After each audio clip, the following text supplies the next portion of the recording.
So I think it's already 3 p.m. We can start perfectly on time. And anyone is joining still, then they have this option. So hello everyone. Thank you for joining us today for the webinar called Deep Dive aFRR. My name is Aleksandra Radwanska. I'm International Business Development at Nemox Kraftwerk. And today I will be holding this webinar with my colleagues. One is Felix Lober from the team of VPP Business Solutions, and the other colleague will join us later. It's Carlos Dierckxsens from our Benelux office. The presentation today is expected to last 45 minutes. And after that, we'll have 15 minutes for your questions at the end of the presentation. Before we start, I would like to have some housekeeping conditions. First, today's webinar will be recorded, and this recording will be available together with the presentation on our website. You'll get the information and the link to these materials in a separate email. Second, you will remain muted during this webinar. Nevertheless, we would love to hear your questions, so feel free to submit any question that may arise, and we will address them during the Q&A session. Please use the function Q&A that you see in the bottom of the window. We will be monitoring the questions during the session, and we'll answer hopefully all of them at the end of the webinar. However, due to time constraints, we apologize if your question is not addressed during the webinar. So in this case, we might get back to you afterwards individually. Well, I hope this webinar will be insightful for you and you will gain new knowledge that will be applicable in your business. So without any further delay, let's start.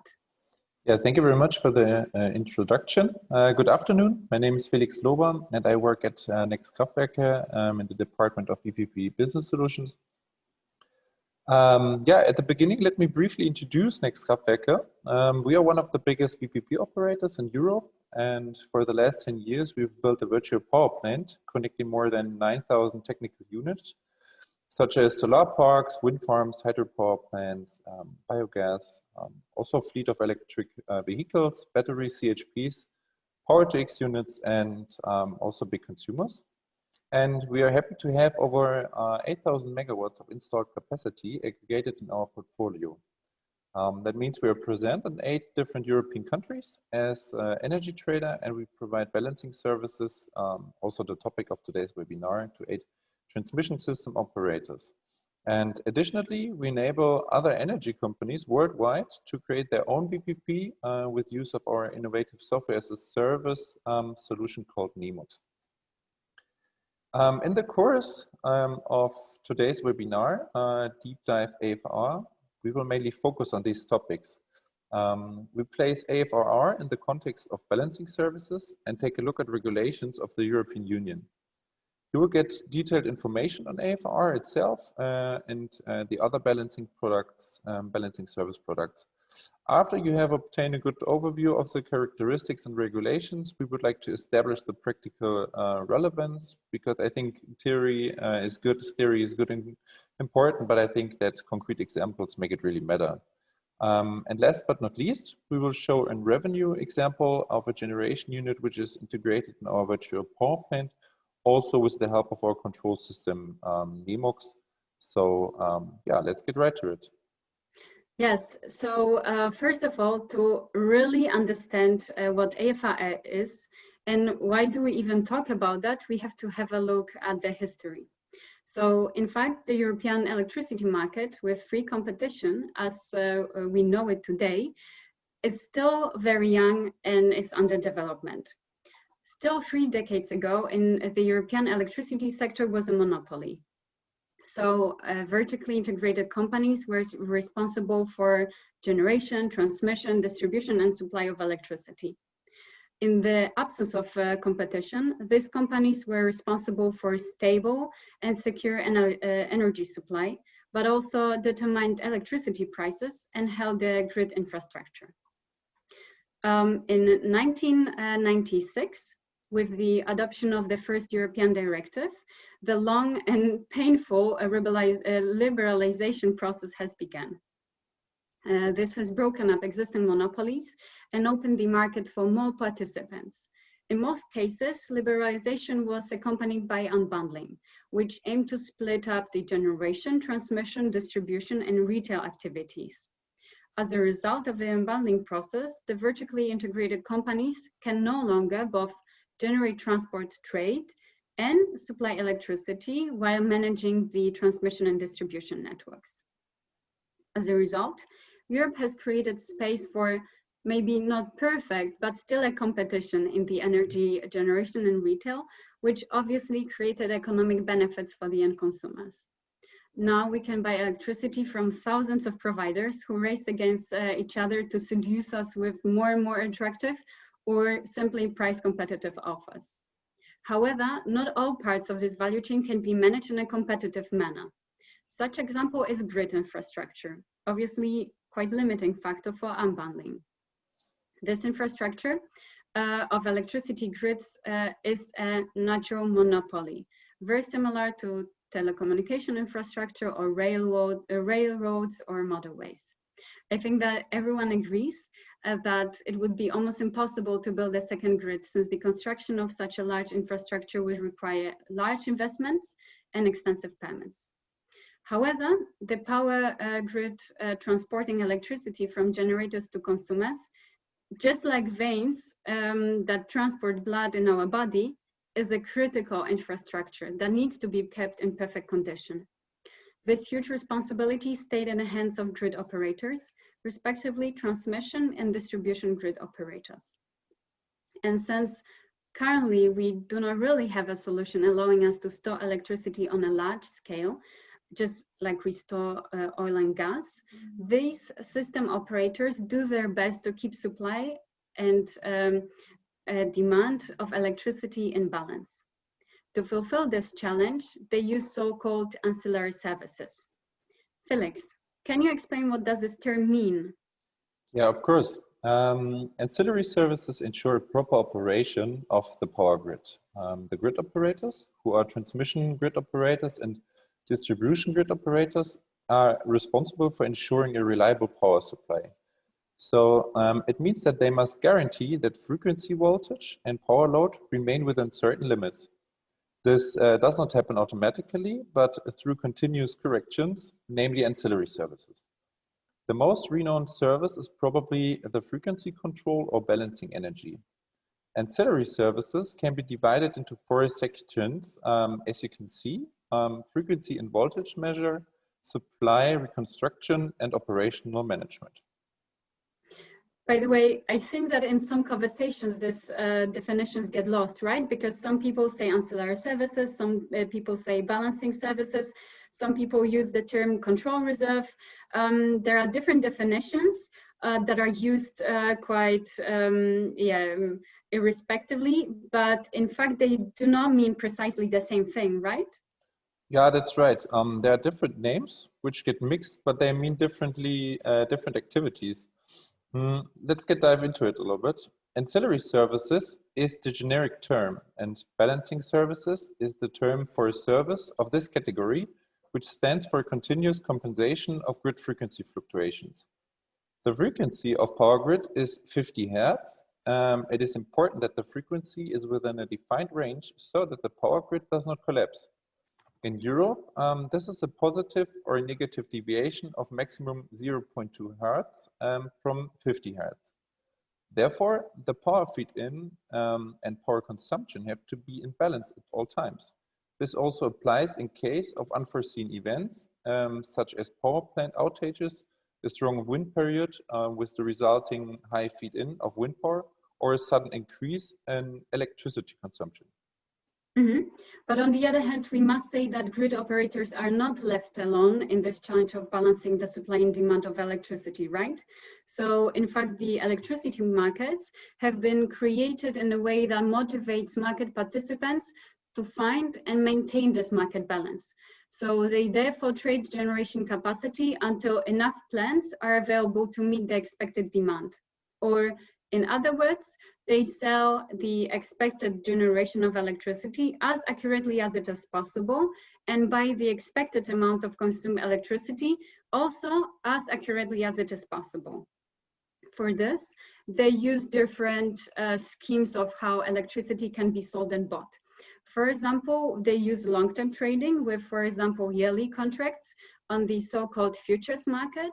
They can adjust their trading positions on the day before the actual delivery of electricity on the day-ahead market. And in some countries, they can even trade on the intraday market up to several minutes before the actual physical delivery of electricity.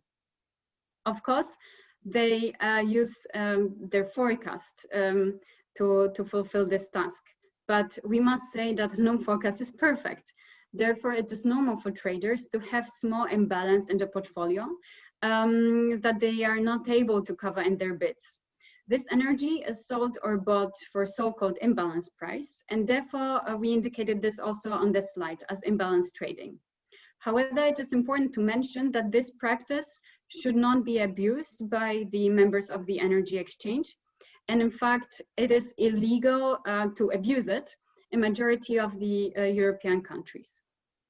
Nevertheless, as I said, there's always something that can go wrong in such a dynamic and short-term market.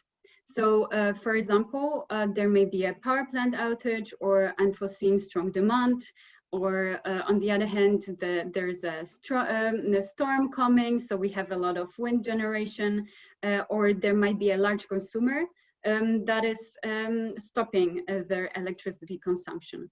All of these may cause an equally unwelcome surplus of electricity in the grid.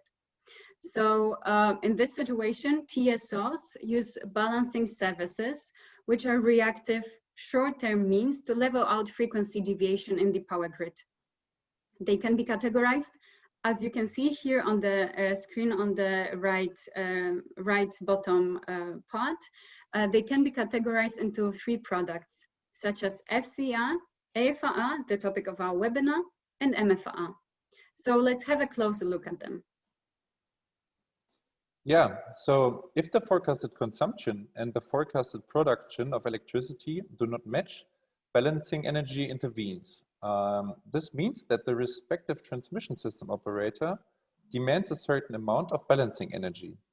We, as the operator of a virtual power plant, receive such a signal and make the required power available.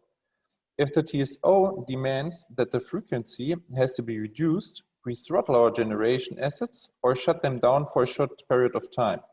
If the grid frequency is too low, we ramp up our plants. But more detailed information on the next slide.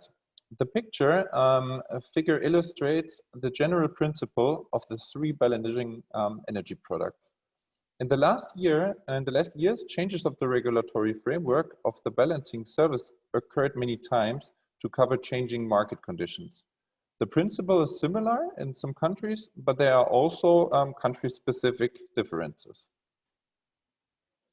On this slide, I would like to take a closer look at the conditions imposed on aFRR in Germany first.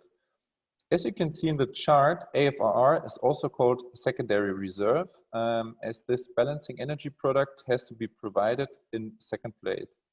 Secondary reserve thus replaces the primary reserve and is itself replaced by the tertiary reserve step by step. A physical reaction has to take place within 30 seconds after an activation call. Within 5 minutes, the full activation call has to be delivered. And in Germany, providers of aFRR take part in daily auctions. They offer capacities and prices to the TSO. What is interesting, the pricing methodology is pay as bid. This means that every provider is remunerated for the price they offer, both for the capacity and the labor price. I will explain the difference in the prices in more detail when we talk about potential revenue calculation a bit later. What is also important to mention is that aFRR and MFRR are offered as non-symmetrical products. That means that providers can separately offer downward or upward regulation. We call it positive or negative aFRR. So positive here refers to the additional generation of electricity and negative to the reduction of active power. Practically, this means that this product can be offered by technical units that are capable of only decreasing or only increasing the active power. And in comparison to aFRR and mFRR, FCR is a symmetrical product. No distinction is made here between positive and negative balancing services. But apart from that, the control parameter of FCR, which means frequency containment reserves, is the fastest provided balancing service product. It must be fully available within less than 30 seconds and is therefore used for the immediate compensation of frequency deviations from 50 Hz. If a net imbalance is ongoing, FCR is replaced by aFRR. If the control energy call still continues, the tertiary reserve mFRR is added. It starts from a call-up time of 5 minutes and is fully available after 15 minutes. As you can see on the figure, the tertiary reserve is available for up to 60 minutes. Only rarely does a request of balancing energy last this long, but if this, or in this case, or even if the limit of 60 minutes is even exceeded, the balancing responsible parties take the further balancing on. So aFRR and mFRR are controlled centrally by the respective TSO. FCR, on the other hand, uses a decentralized approach. The tenders for the different balancing products take place on daily basis for the following day. Furthermore, the minimum bid size for all three products is 1 megawatt. And about 2 years ago, the limit was 5 megawatts. But since decentralized generation units are playing an increasingly important role in the energy turnaround, this limit has been lowered. Therefore, aggregation of small generation units is very important, otherwise they could not participate in the balancing markets. Now, the question arises whether these regulations also apply in other countries. Aleksandra, would you like to tell us a little bit more about it? Sure. Let's have a look at Belgium first. So, for example, in Belgium, you can see at the first glance that theoretically the condition for aFRR is more relaxed, because we see that the full activation needs to be reached after 7.5 minutes. Well, as always, the devil is in the details. In fact, the proper delivery of aFRR is quite complicated in Belgium, because the provider that is delivering this product needs to follow the set point that is sent by the transmission system operator, ELIA, every 4 seconds. So they have more rigid conditions. Additionally, the delivered amount of energy needs to stay within plus minus 7% of the tolerance band, which is quite a challenge, even for some traditional and conventional units. At this point, we need to mention that aFRR market is currently transitioning in Belgium. So until now, it was closed and only served by less than a handful of providers with larger central units. However, after several pilots, ELIA, the TSO, is already opening these remaining oligopoly markets to non-discriminatory competition. By the way, Next Kraftwerk has successfully participated in a recent project run by ELIA. And during this pilot project, we used several biogas and natural gas cogeneration units as so-called non-SIPO units. And we demonstrated a higher compliancy of deliver aFRR than conventionally used CCGT units, which I think is quite a big success. Let's go to the Netherlands now. We can see that the conditions are very similar.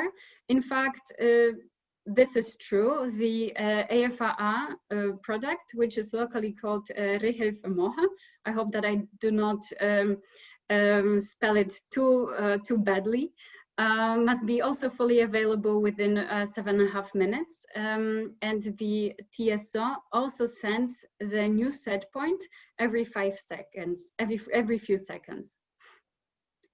Also, the transmission system operator TenneT is responsible for purchasing these products. They put an weekly auction a tender for the required quantities of aFRR, and suppliers can offer the balancing energy from a minimum volume of 1 megawatt. So we can say the minimum bid size is 1 megawatt. Of course, they can offer it if all other technical requirements of the products are met. After the bidding phase is finished, the bids are ranked in according to the merit order. So it means that the contracts are ranked from the cheapest price to the highest price. And in order to contract the required volume, of course, TenneT first awards the lowest bids, so the cheaper bids that are followed by the more expensive bids. If the bidder receives the confirmation that they are accepted in this auction, they also receive a capacity fee, and they are then required to be on standby. And once they are activated, the activation is executed, so to say, they obtain the additional fee for activation. Now let's go to Italy. In Italy, the access to balancing services market, which we use abbreviation MSD, is mainly reserved for large power plants and the users from 10 megawatt. However, now even smaller producers or small consumers and storage systems can contribute with the flexibility to the stabilization of the electrical grid. This is done through a pilot project called UVAM. Its goal is to test through practical field trials that producers, consumers, and storage systems at the peripheral level can be prospectively integrated into the MSD market. Italy has also one other interesting feature because the TSO Terna procures balancing energy not in one, but in 15 aggregation zones. So that means that in each of them, the participants of UVAM project, they can offer at least 1 megawatt of positive or negative aFRR. And what is also worth mentioning here is that unlike the spot market in Italy, also the MSD market functions as a pay-as-bid auction. Similarly to Italy, in Poland, the balancing market is also currently under the reform. From the recent documents published by the TSO, we can see that generating units that are involved in FCR have some additional constraints compared to other markets. That means that they have to be able to trigger at least 50% of the capacity that is activated for FCR within the first 15 seconds. To remind you, in other countries, it was 30 seconds. However, the remaining 50% has to be also activated within 30 seconds as in different countries. So the final, so to say, requirement is full activation within 30 seconds. However, in Poland, there is additional requirement that 50% has to be ready within 15 seconds.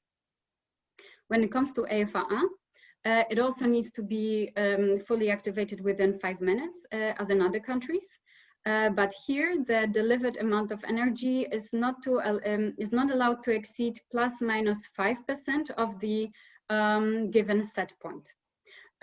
What is also interesting in case of Poland, and quite rare among other grid codes, is the fact that TSO explicitly mentions photovoltaics and wind as technologies that are allowed to deliver negative aFRR.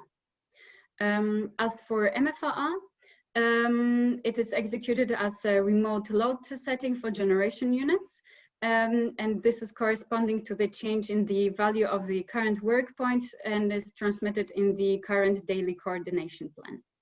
So this method of load distribution is also determined by the TSO. As you can see, all countries have different systems with different requirements, different technologies allowed, and their markets are at different step of their liberalization. Although physics is the same everywhere, the ways how electrical networks are kept in balance can differ substantially, as we can see. Such differences can be how much balancing power will be auctioned and on what time horizon, who can participate, only conventional power plants or also aggregators and demand response units. Is a pre-qualification test needed before participation? How will be the service remunerated? Do we have the capacity price or we do not have the capacity price and we are only remunerated for the activation? How will the delivery of the service be monitored? These answers to the questions differ from country to country until now. This is of course understandable, because as we saw at the beginning, these markets were historically managed by different energy utilities with different grid structures and different technologies of generation units. However, countries in the EU are not Iceland's. And in fact, we already trade the electricity between the countries. So to solve this problem of balancing market, European TSOs are currently working on harmonizing the way how balancing energy is traded. So also to create a regulatory environment for this change, European Commission has created the Electricity Balancing Guideline, shortly called EBGL. Felix, can you give more details about that? Yeah, of course. Thank you. So the Electricity Balancing Guideline, EBGL, is a directive of the European Commission, which is intended to enable and regulate exchange of balancing energy across the internal borders of the EU. The directive defines the framework for the exchange and trading of balancing energy to stabilize the electricity grid throughout the European electricity market system. So the aim is a pan-European market for system services with a harmonized market structure and non-discriminatory trading of balancing energy without market barriers. This will enable the TSO to procure balancing energy more efficiently, reliably, and cost-efficiently. But harmonizing the European electricity markets will not be achieved only by executing the balancing guideline. The ENTSO-E area and the Picasso project are two important components of this guideline. On the next slide, I will explain what these two terms are about. But apart from that, I would like to mention quickly that there is a target model that is based on electricity, on the electricity balancing guideline, as you can see on the slide as well. At the daily auctions, bids are made for the energy quantities provided. There is marginal pricing for balancing energy, and the TSOs are responsible for grid stability, whereas smaller units, such as a virtual power plant, are responsible for balancing energy afterwards. These are also referred to the balancing group managers, as the energy that is never called up is exactly the same as what which was previously provided. A penalty must be paid for the excess energy, the so-called balancing energy. And additionally, minimum requirements are therefore needed for cooperation on capacity balancing.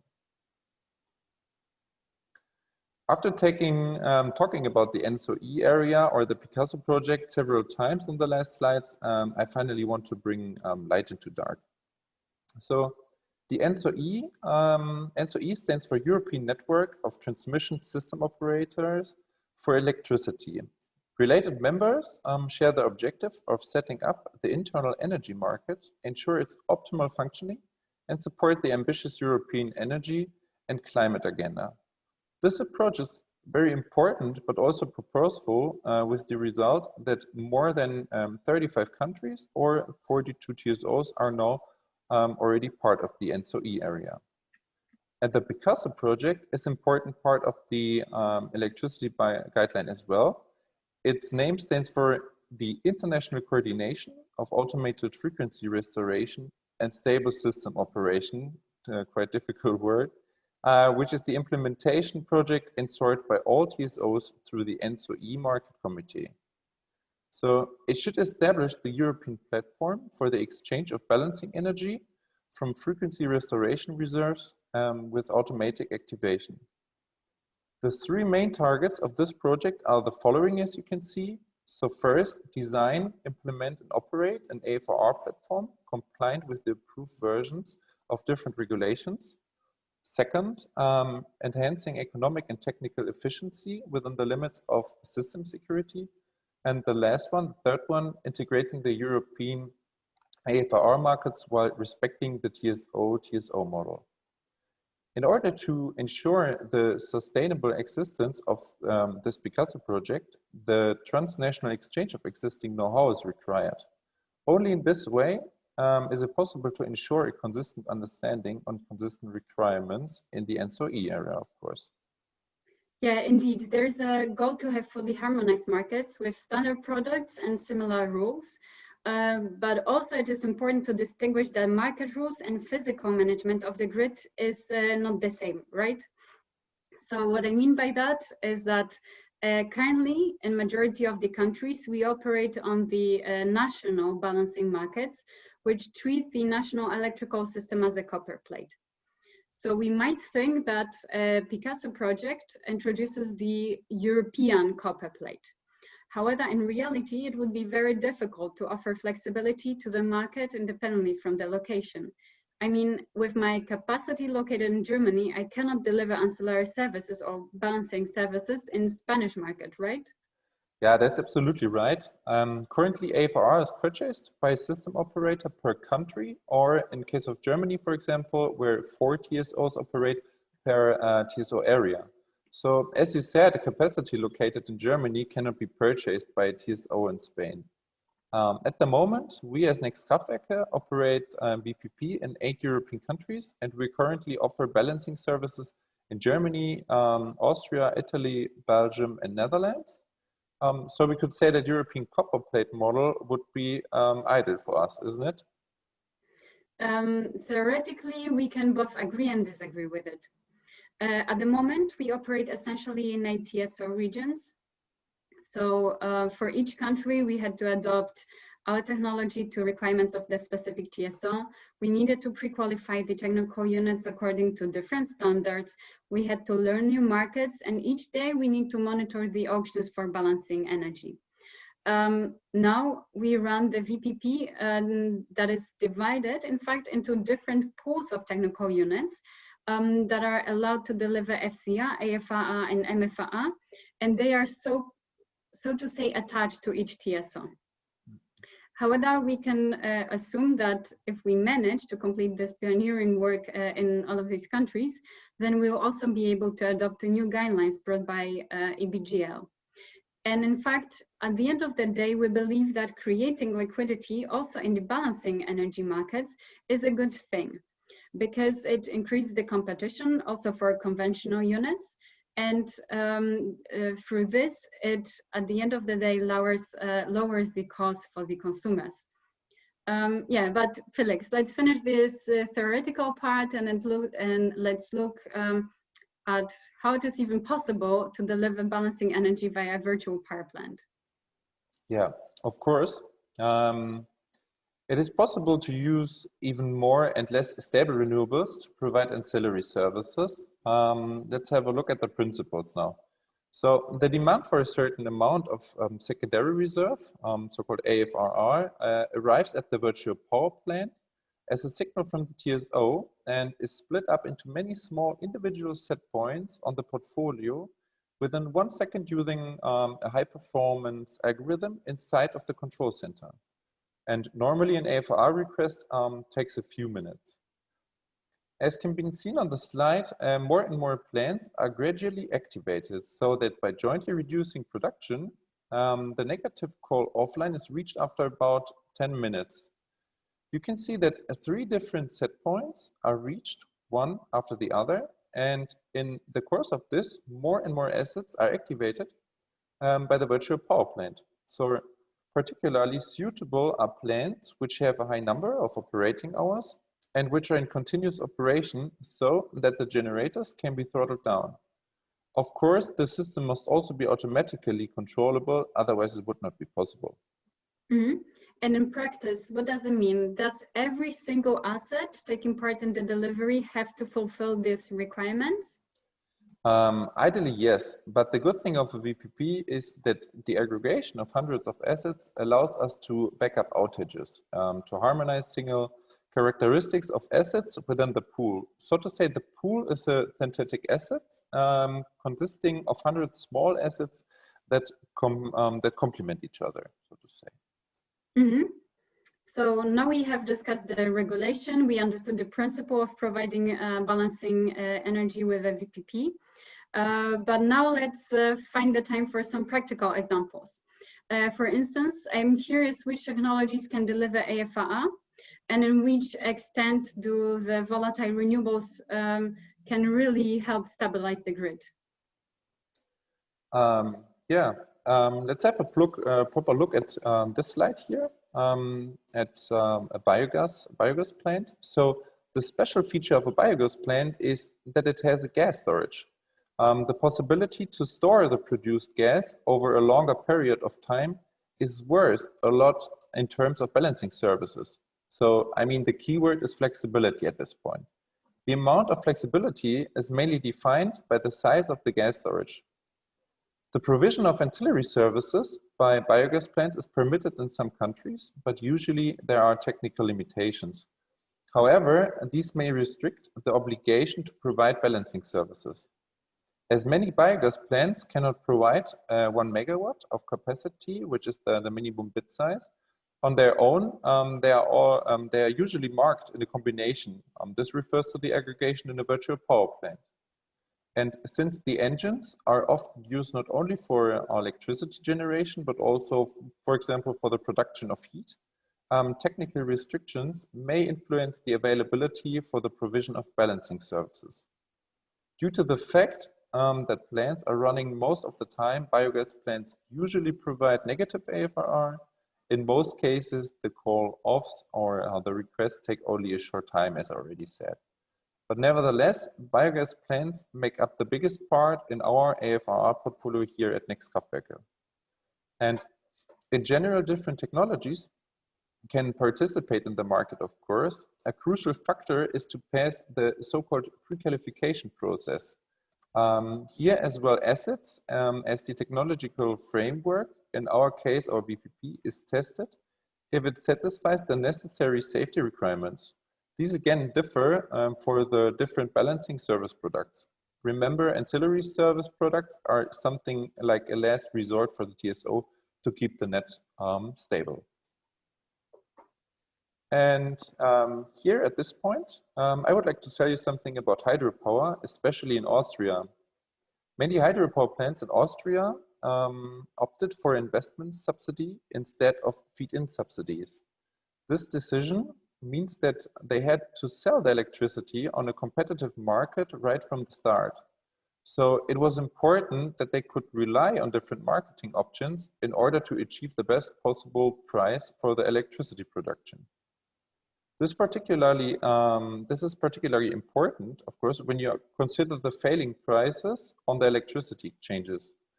Therefore, offer of Next Kraftwerke is especially attractive for such a power plant because we were the first provider in Austria to network decentralized plants with the aim of both enabling electricity trading on the spot market and providing balancing services on the transmission system operator. Many hydropower plants in our portfolio market electricity both on the spot market and on the balancing energy market. So usually almost the entire output can be used to stabilize the grid, and the hydropower plants are able to offer both tertiary and secondary reserve capacity. The balancing energy activations last from a few seconds to a period of several minutes, often several times a day. The revenues from these deliveries are an important aspect for our clients, of course. This is financially very lucrative for them, even if it doesn't seem intuitive at first glance to get money for shutting down your plant. In comparison to biogas, for example, hydropower plants are mainly constrained by the seasonal dependency of water availability. So let's get one step further. Yeah, also we know that Next Kraftwerke runs a mixed asset VPP, right? So that means that we aggregate not only generation, which we already discussed, but also storage and the demand side. So maybe we can focus on it now. I think that something that needs to be stated here quite clearly is the following question. Does the VPP control and manage the load of the customer, Or in other words, who has the ultimate control over the customer? Is it the VPP? No, of course not. Technically speaking, the VPP just interconnects to the already existing local plant controller or to the control system of the whole site. We always know what is happening on site. That means getting live data. And once there is a call from the TSO, we eventually control the assets by providing a set point to the local plant controller. The plant controller, managed by the asset owner, of course, then decides whether to fulfill the set point or not. That means the asset owner has the ultimate right and possibility to reject an external set point from our VPP. This is not something we like, and this is obviously not ideal for us, but as I already said, due to the fact that we can back up unavailabilities within our pool in real time, a VPP can cope with it. Yeah, and what kind of units are best for provision of aFRR when we speak about the demand response? Of course, companies consume electricity in different quantities and in different ways. However, there are a few characteristics that can be used to quickly identify whether a demand unit is suitable for providing positive or negative aFRR.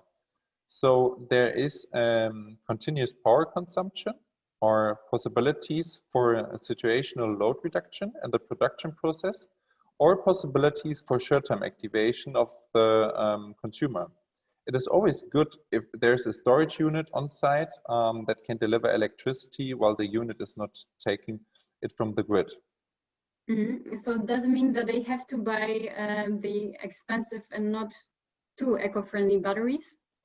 Not at all. An alternative might be on-site power generation, like an own CHP or an emergency power generator, for example. Mm-hmm. Thank you. Now let's move to the topic that I really like. The technology of the electric vehicles, which is very hot currently, I think.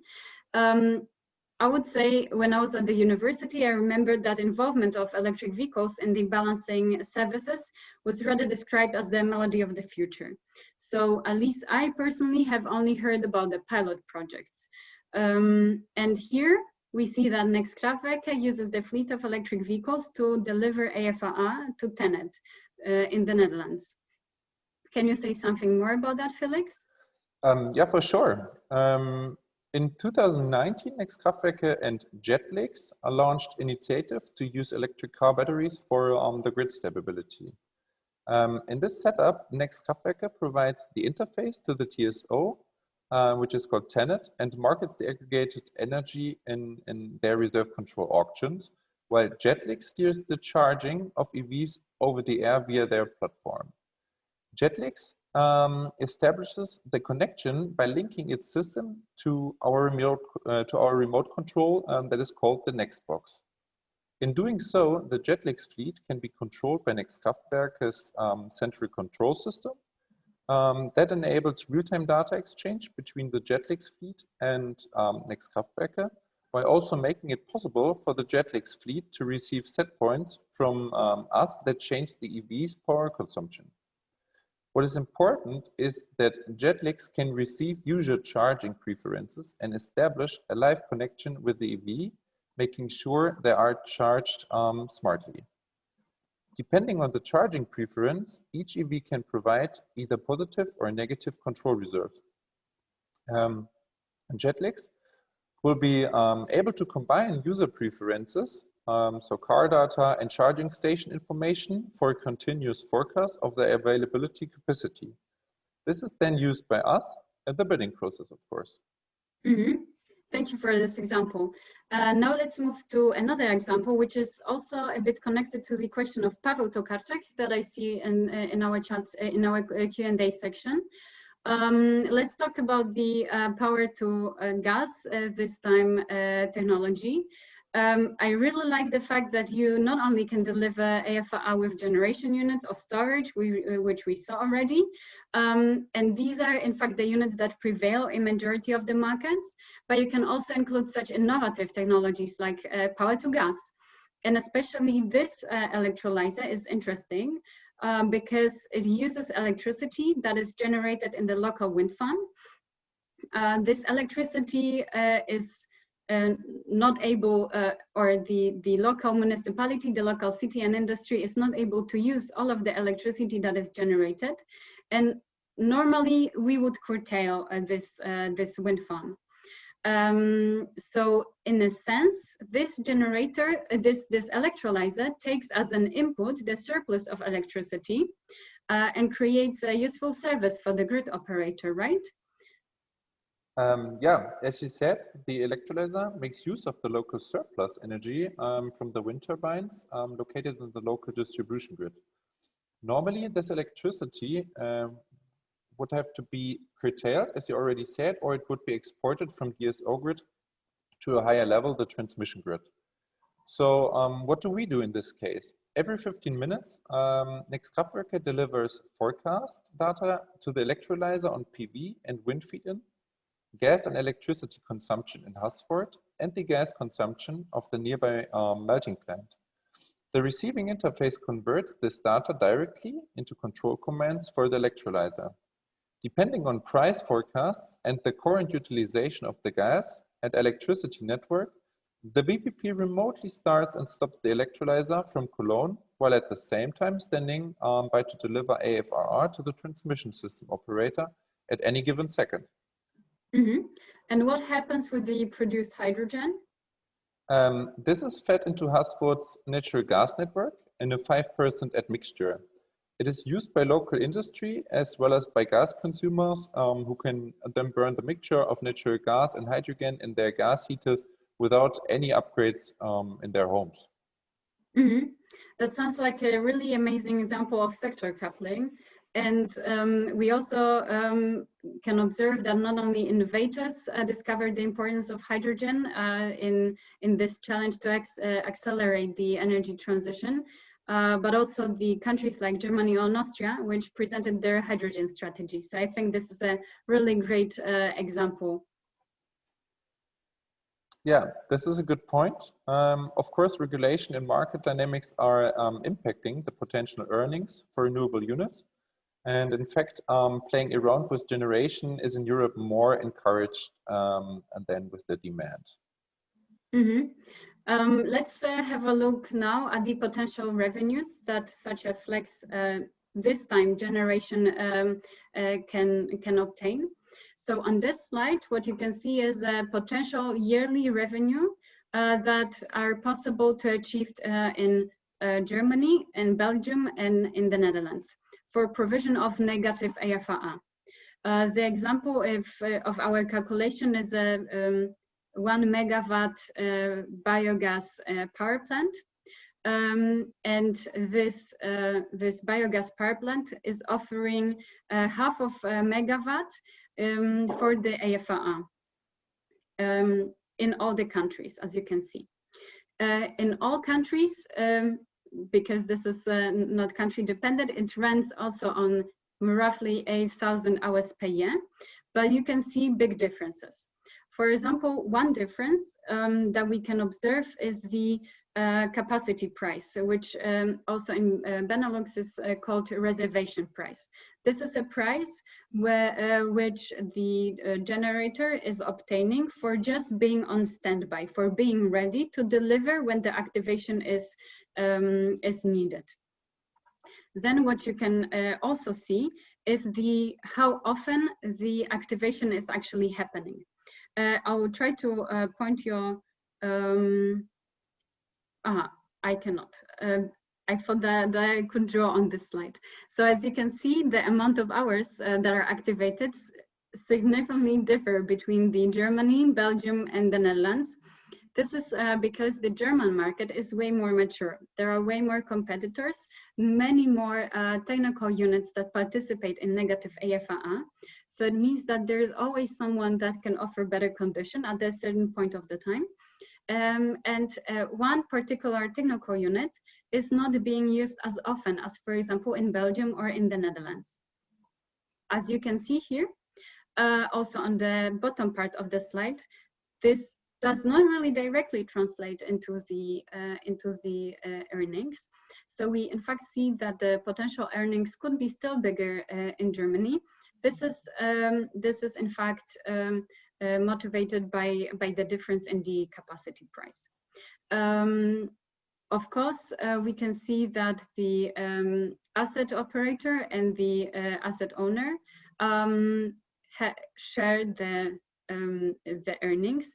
This is because this particular biogas engine is too small, is simply too small to be represented by itself to the balancing market. So it has to go through the aggregator. The next slide, we'll focus on the demand response. And here you also see a similar size of the technical unit. However, in fact, the product is different, is aFRR positive, because once we are taking the consumption out from the electrical system, we can say that we are somehow adding the available electricity to the electrical system. And in fact, here the offer capacity, we decided to set it to the maximum, because in fact, it's usually better to just reduce the whole needed capacity for a certain period of time. What we see again is differences in the capacity prices or reservation prices, as I mentioned, and also differences in the amounts of hours during which the technical units could be activated. The reasons for it are the same.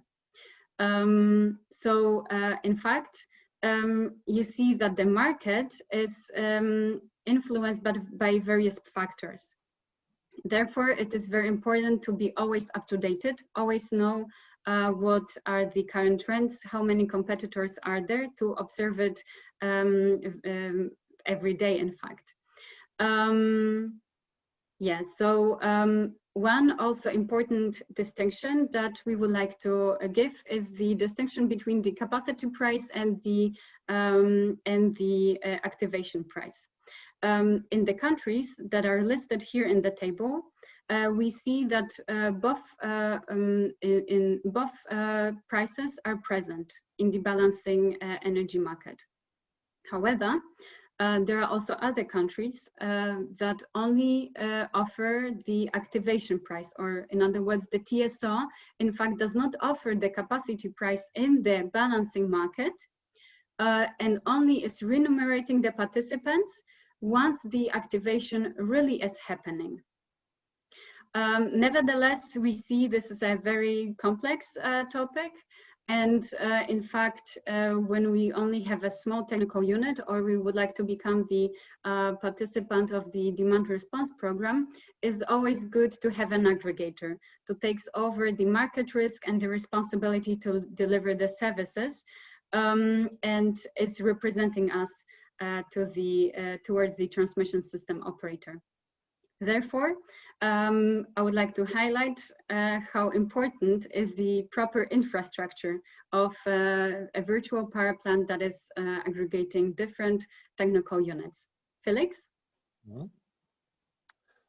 Yes, and we have been the operator of a virtual plant for 10 years already, and we have started operation with providing balancing services to enable small renewable generation units to disrupt the market in which only incumbent energy utilities had a word. A provider of ancillary services with a pool of decentralized assets has really a lot to do. They need to participate in the auctions of the TSOs. In case of frequency imbalance, they receive an order from the system operator, requested a certain amount of balancing energy, and need to deliver it immediately. So there is no time to think and manually steer the portfolio, of course. So this process needs to be automated, and in fact, the algorithm of the VPP decides which asset will provide how much balancing energy based on individual restrictions of the assets. The respective units will then be ramped up or down for a certain time. As you may imagine, steering thousands of generation and consumption units of several megawatts each, you have a big impact on the natural grid, of course. So each provider of the ancillary services must meet strict IT security requirements to make sure they do not destroy the critical infrastructure of the country. This is why we paid special attention to this aspect while establishing our own VPP and also developing our VPP as a service solution, Nemox. And what else does Nemox do?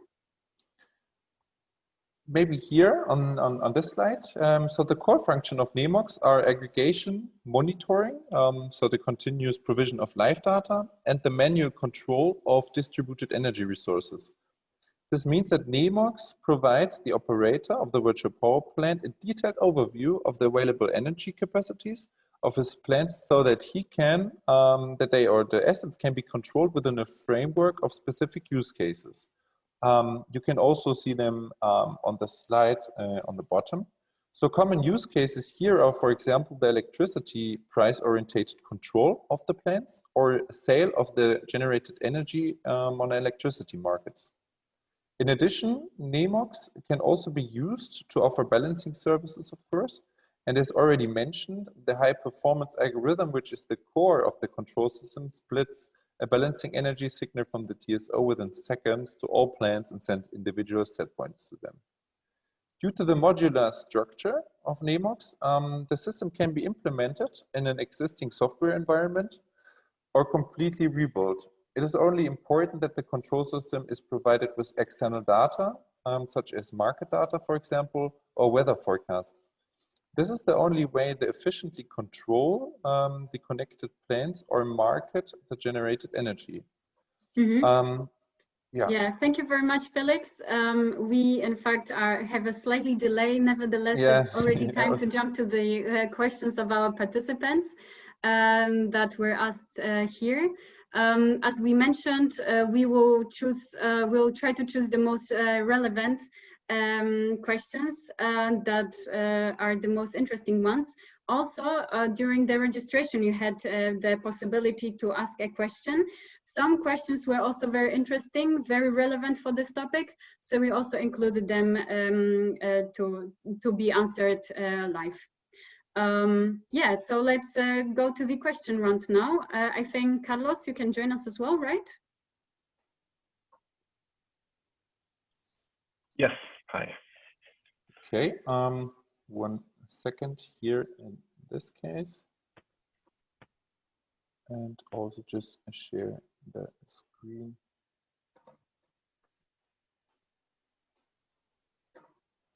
All right. So, excuse me, just 1 second. So we received a few questions also during the registration process. And yeah, I would start with the first question. What is the market accessibility for distributed flex at SMEs or and households in Germany in the absence of smart meters? And another question, we put them together. How does the business case differ for flexible loads, for example, heat pumps, electric backup heaters, etc.? And the third one, may I also be able to take part in the balancing grid, providing with my electric car a 64 kilowatt per hour capacity battery? I mean, today, and what circumstances and regulations to participate? So maybe I can start and then you can complement me, Carlos, with the electric vehicles. So also, as we said at the beginning, the TSOs hold the final responsibility to ensure the grid stability or the stability of the power system. And for this reason, every asset that is used flexibly in the power system and delivers balancing energy must meet certain criteria, certain requirements. And the transmission system operators verify if these requirements are met in a process called pre-qualification, which also Felix mentioned during the course of our presentation. And also, apart from these technical standards, like being able to react on time or having a certain ramping speed, the unit has to be connected to the communication system of the TSO in a very secure way. So this is in fact the breaking point for tiny assets, because it cannot be connected via the public internet, but for example has to use a closed user group. So in the current state of the technology, in fact, it simply means that that we have to use additional hardware most commonly to meet the security standards. And on top, I would say that there is no one way of doing things or one off-the-shelf solution that can be used for the small assets. And it simply, in most cases, kills the business model. And yeah, of course, we can say that the standards differ from the TSO to TSO. There are also different examples from other continents, like from Australia, from the US. However, we see in Europe that providing ancillary services or balancing services with these tiny assets, it's not really cost efficient yet. The future is not defined. So we observe that there are many pilot projects or many research projects with this business area. And in fact, there's one very interesting thing that is happening in Germany. So in fact, to adapt to this market needs, recently the regulation in Germany has changed. And currently technical units that are over 20 kilowatt of installed capacity could be pre-qualified, provided that they are also pre-aggregated by some legitimate party, so to say. However, it's also important that we are not giving up for the security criteria. And in fact, for security reasons, the internet connection must be, of course, encrypted. There are other measurements, like, for example, the fact that no one is able to break into the system, like the steering system of a battery in my garage or in my house. Maybe you can add also regarding Benelux, Carlos. Yeah, and exactly, yeah. So the question regarding the electric vehicles is also interesting.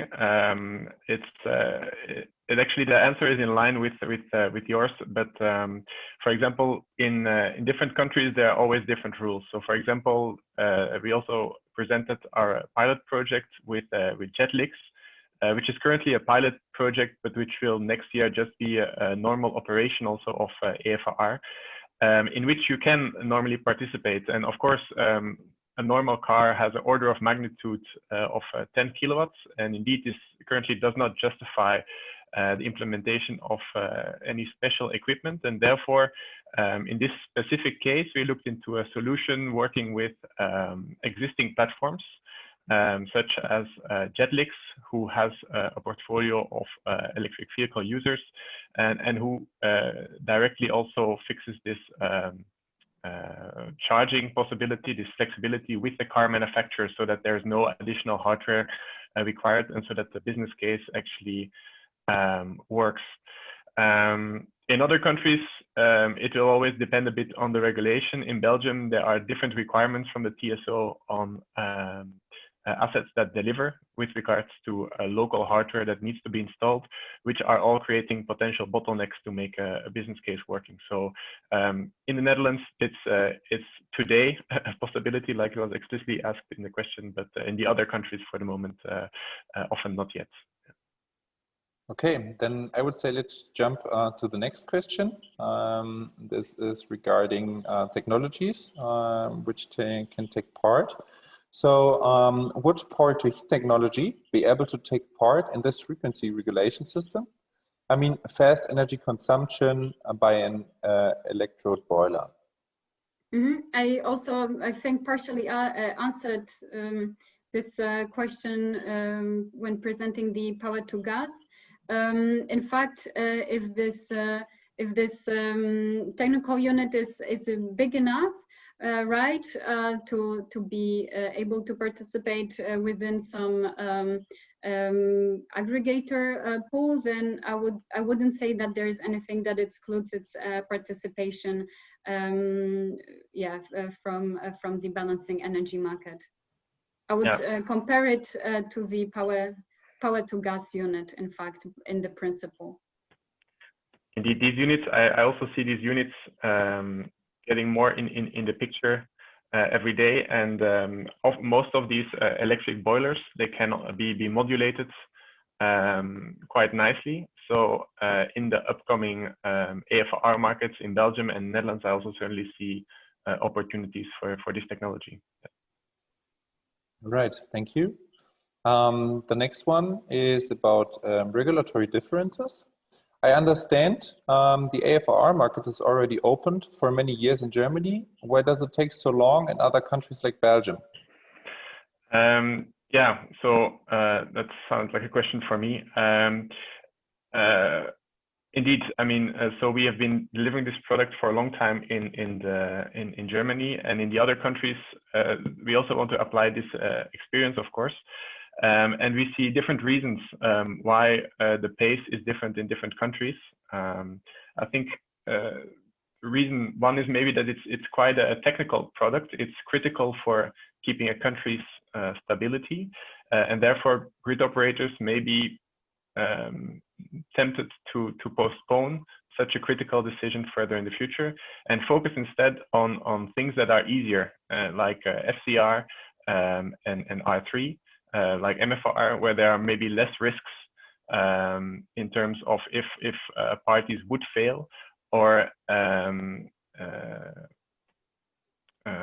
the implementation effort with making it happen, because of course with regards to imbalance, these things need to be settled, which may be much more complex for aFRR than for other products where the TSOs like to focus on first. And then there's maybe also very specific for Belgium. There's also the reason of market liquidity. So of course, if you have an historic market with a few players for aFRR and you want to open it, then you also want to be reassured that the market price will not go through the roof too much. So to make sure that the market design is also equipped for this. And therefore, I mean, to make sure to validate by the TSO that indeed the technical adequacy is fully met by virtual power plants, and that the liquidity can be guaranteed as not being a major obstacle. These things needed to be overcome first until the market could be opened. Okay, thank you. The next one here is about BRP management. How is... Yes. Sorry. I don't know. I mean, you can already start just quickly to read it. How has activated energy of aFRR been taken into account within the BRP management? Can an activation lead to a mismatch in the balance of the BRP? Exactly. So if nothing would be extra settled by the TSO, indeed this would be the case, because by activating an aFRR unit, you are indeed actively steering it away from its original schedule and creating an imbalance. Typically, the imbalance prices are in the favorable direction also, and the idea is anyways that you never intended to make this imbalance. You're just doing what the TSO requested, and also the TSO, they would not like to pay twice to you for delivering the single amount of energy, and so they don't want to pay you and the activation price for aFRR plus your imbalance. So the easy solution to this is that the imbalance is corrected. So it's the imbalance which is assigned to the BRP is then corrected with the amount of energy that was activated in the aFRR activation, so that there's no net financial impact. And it depends from country to country, and sometimes even delivery point to delivery point, how exactly this is implemented by the TSO. Whether the BRP is corrected directly and passes it on to his clients, or whether it goes via the BSP, the aggregator who has to settle it with the clients. There are different possibilities, but in the end, this imbalance is always corrected by the TSO. Right. Next one. What do you expect in terms of cross-border sourcing? Would the reservation price in Benelux and other neighboring countries not go to the same low level as in Germany then? Yes, indeed. I see in terms of cross-border, more a focus always on the trading side. So when it comes to more electricity markets, day-ahead coupling, Xbit, there's been a lot of focus on these topics, and also ever more capacity between countries is shifted towards coupling these markets and making sure that there is a more uniform price at more times. And it's also even, I mean, in the past it was more the case that some of the capacity was kept to share reserves between different nations, between different grids, and this is taking place less and less. So I also see this not really happening soon. There's also not really any roadmap, a clear roadmap to make it happen. So that will not be the case in the short term. Even when, I mean, eventually it would come, it's still the question to what extent that the prices would easily converge. And like there's the example of aFRR today, where there is a common platform to source it on Regelleistung. At the same time, you can see that the prices in Belgium and the Netherlands are often far from the common auction price in Germany. And this is just, it's due to national constraints, etc., which will remain. And while it will stay often a big price gap between the countries, and it will not necessarily always converge that naturally.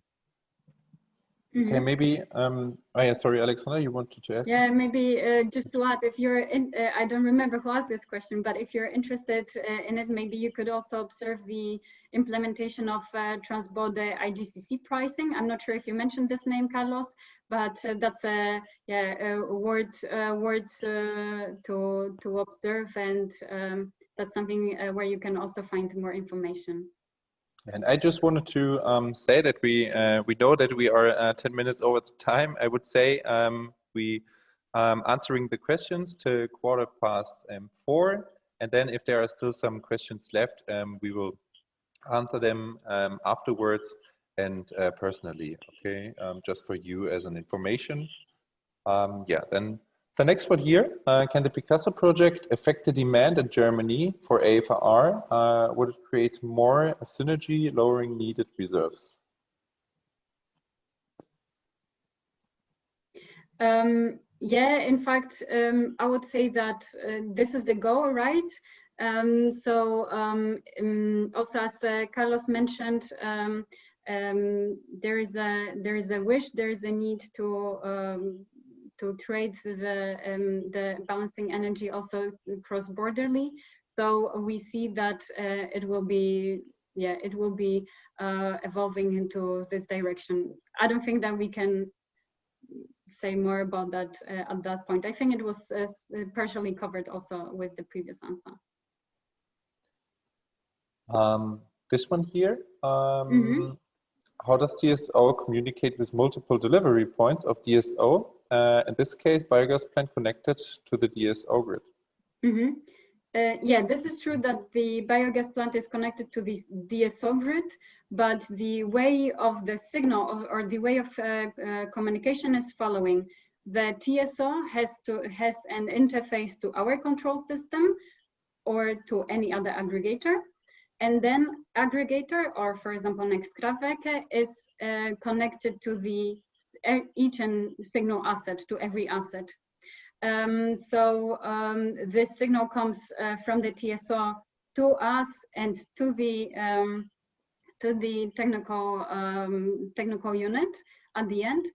In fact, regardless of the location or affiliation to any DSO. This is how it's organized in Germany. So yeah, here, how does the BPP decide? How does the BPP coordinate the signal, the signal generators when receiving the signal from the TSO? I mean, does it start up based on the capacity, response time, or price of energy? So I think it's also the question to me. So in fact, as you said in the question, and as I said in the previous answer, we obtain the signal. So the VPP obtained the signal from the TSO. Then our algorithms that we have been working on for many years decide which assets are being activated. And this is the result is a result of nonlinear optimization, in fact, which is taking into account really many aspects. These aspects can be the availability of the technical unit. Is it online or is it not? Do we have the connection, or maybe we lost the connection for this time? Is the asset available for delivering the balancing energy, or the owner has decided that in this period of time they do not want to do that?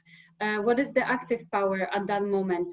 what is the buffer, so to say, between the active power and the maximum power that we can reach, or the minimum technical power that we can reach. So also the response time, so to say, so the ramping rate is taken into consideration. So yeah, you mentioned some aspects, but in fact there are even more aspects that come into the answer, and the algorithm decides automatically based on this criteria, basing on this optimization. All right, then with 15 minutes of delay, these were the questions from our participants. So thank you very much. And we would like to underline and to say that if there are any other questions, then please feel free to contact us again. As you can see, webinar@nextkraftwerke.de is the right address. And yeah, then thank you very much for your attention. Thank you very much also for you, Carlos, for taking part and answering the questions. And yeah, then I would close the webinar almost 15 minutes too late, but I think it's okay. So thank you very much. Thank you. Thank you. Bye.